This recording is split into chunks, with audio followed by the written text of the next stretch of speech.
করেছে। বিশেষ করে আমরা টেস্ট ক্রিকেটারদের প্রোটেকশনের ব্যাপারটাকে প্রাধান্য দিয়েছি। যারা টেস্ট ক্রিকেট খেলে, বিশেষ করে শুধু টেস্ট ক্রিকেট খেলে, তাদেরকে প্রোটেক্ট করার জন্য তারা যেন সিকিউর ফিল করে, তারা যেন একটা ফরম্যাট থেকে আরেকটা ফরম্যাটে যাওয়ার চেষ্টাটা কম করে। খুব স্বাভাবিকভাবেই যারা শুধু টেস্ট ক্রিকেট খেলে তারা অন্যদের তুলনায় যারা বেশি ফরম্যাটে খেলে তাদের তুলনায় তাদের আর্নিং কম হয়।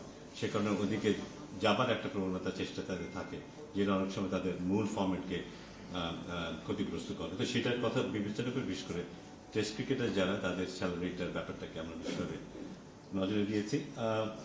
হেড কোচের কন্ট্রাক্ট কিংবা সিনিয়র অ্যাসিস্ট্যান্ট কোচের কন্ট্রাক্ট মার্চ মাঝামাঝি পর্যন্তই করা ছিল। সেখানেও আমরা স্যাটিসফাইড যারা আমাদের সাথে এই মুহূর্তে আছে।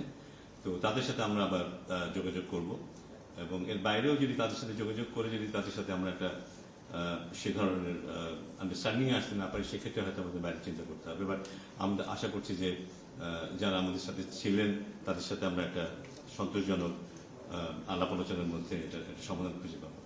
এর বাইরেও আমাদের একজন ফিল্ডিং এর ব্যাপারটা আমরা খুব মনোযোগ দিতে চাচ্ছি।